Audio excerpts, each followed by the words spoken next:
Ceci est une histoire vraie. En 1945, Takehiko Ena, âgé de 20 ans, monta à bord d'un avion kamikaze, s'attendant à ne jamais revenir. On l'avait entraîné à mourir, à considérer la mort comme un devoir et le refus de la peur comme un honneur. Son vol n'était pas un entraînement. C'était une mission finale, une arme destinée aux navires américains. Son moteur tomba en panne au décollage. Il n'atteignit jamais le cuirassé.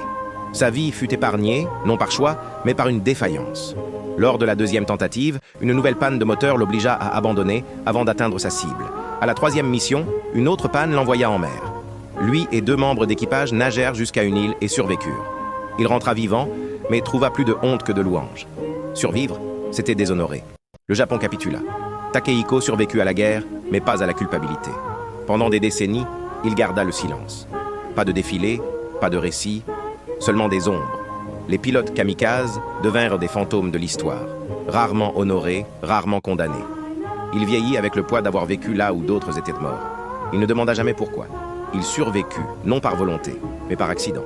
Et pourtant, son histoire demeure.